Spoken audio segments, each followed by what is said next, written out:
Greetings everyone, Brett from hammerheadmodelmaking here with another video about painting 1/35th scale soldiers. However, for this figure, I wanted to try out something different.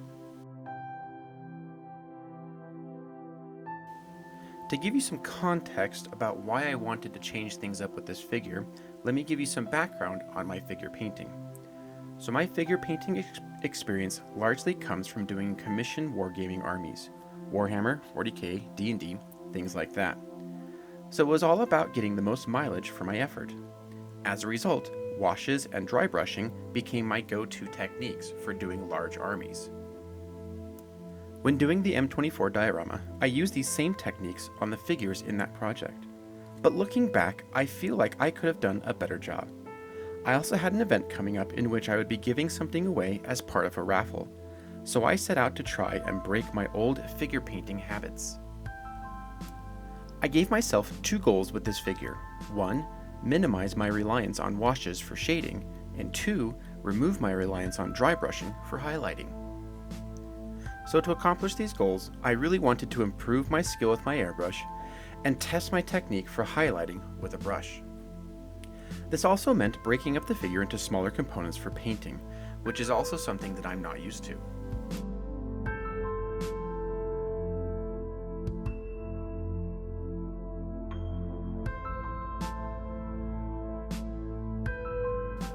Preparation of the figures went very similar to the figures I painted for the M24 diorama.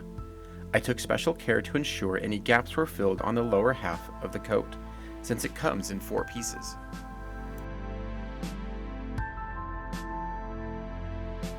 I also made sure to add undercuts underneath the coat lapels and hollow out the coat sleeves.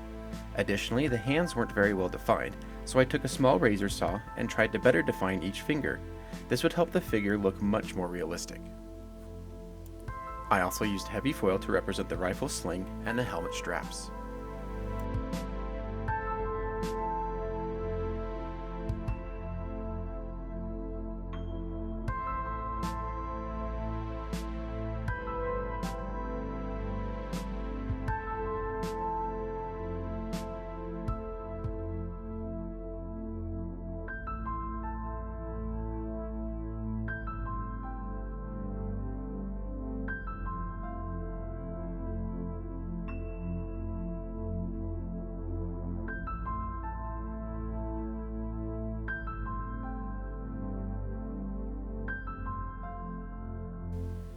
Everything was primed using my staple of Rust-Oleum 2X black primer.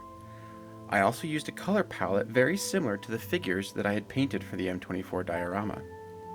For the greatcoat, I used MIG's medium brown dark earth as my shadow, earth as my midtone, and sand brown as my highlight. I subsequently used these same colors with a brush to add more defined shadows and highlights.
Using brushes to push the edge highlights was difficult and somewhat unnatural for me, but I managed to muscle through it, and in the end, I think this is a big improvement on my previous figures. I also attempted to be much more careful when painting the small details. It was difficult to resist wanting to drop some dark wash around the small details and really make them pop, but somehow I managed.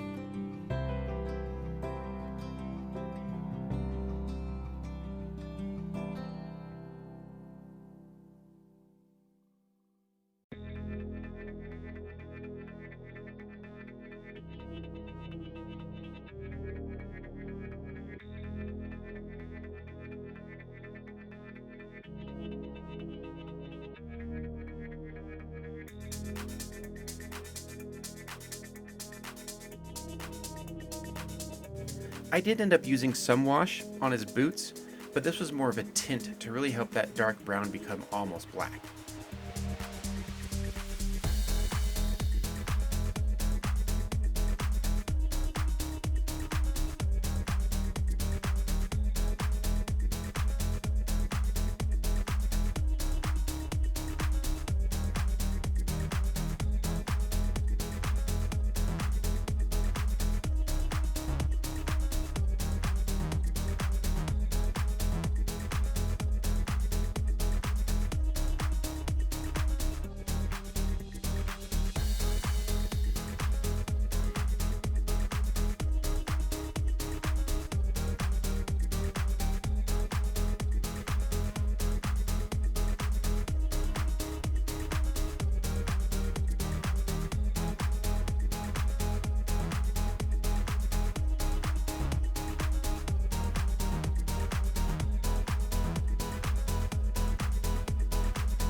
His rifle is another place I use to wash. I really like the effect of the black wash over the shiny metal to give it a really worn and used look, and I will probably continue using this technique until I figure out something better.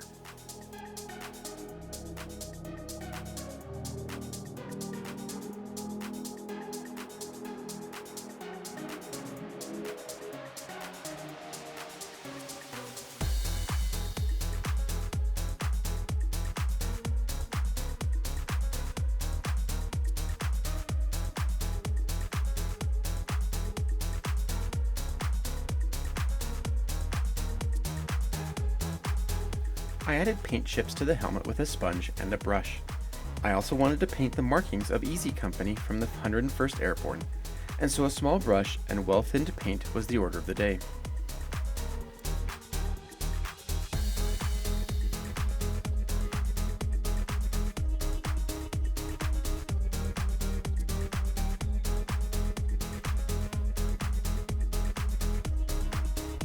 This is the final place that I used a wash on this figure.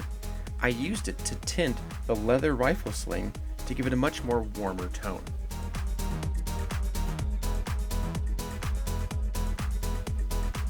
With the legs and torso complete, I was able to glue them together using super glue. I used super glue so that I wouldn't mar the finished paint.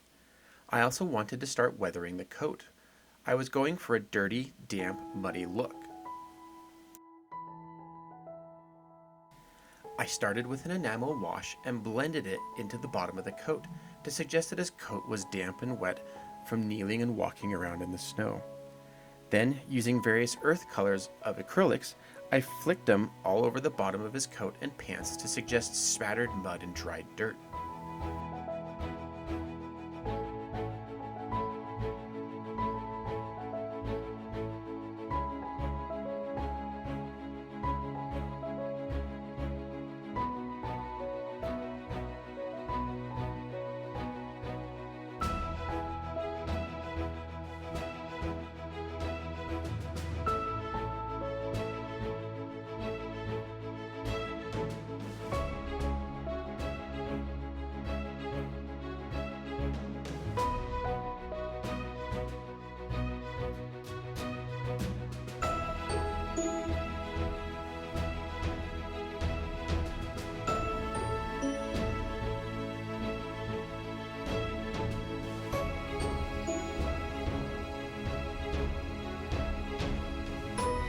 With the weathering now done, I could start adding all of the various detail pieces.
Now it's time to do the face.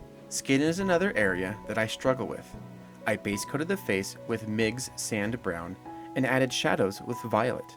I know it's common to use purples and blues to add shadows to flesh tones, but this was my first time trying it.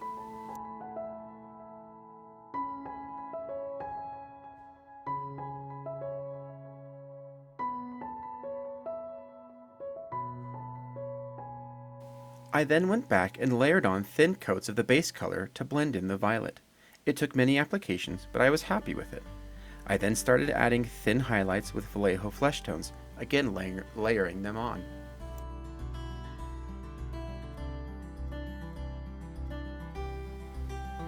The eyes were added with MIG's Bone color. I was told to never use white for eyes at this scale, as it always ends up looking too cartoonish.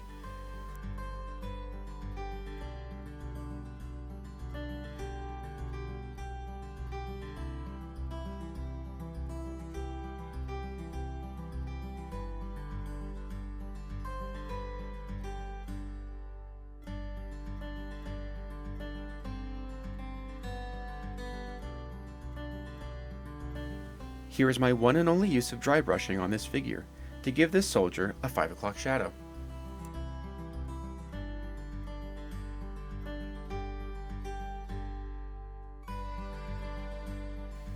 And finally I can attach the head and the helmet to the figure, now completing him.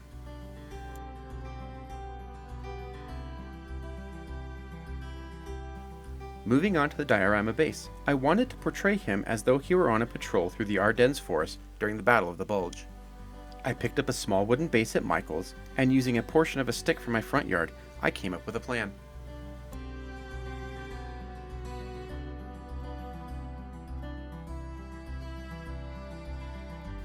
I mixed up some 2-part epoxy putty to create the groundwork for the scene.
Once it had cured, I primed it all and masked off the base so that I could undercoat the wood with a cool gray color.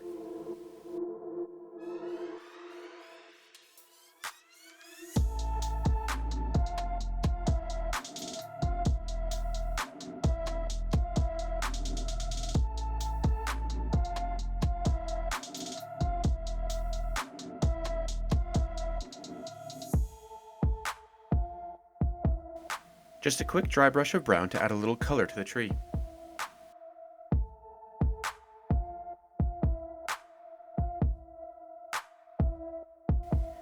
The snow was mixed and applied in the same manner as the M24 diorama.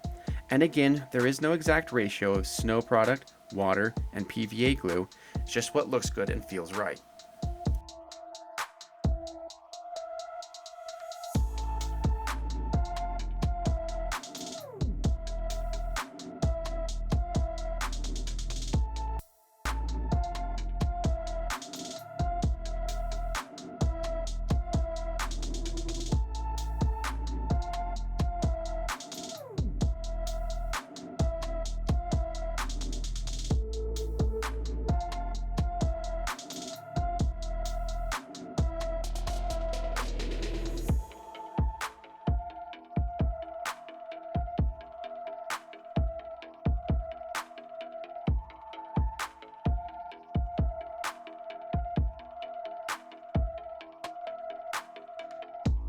And here is the completed figure.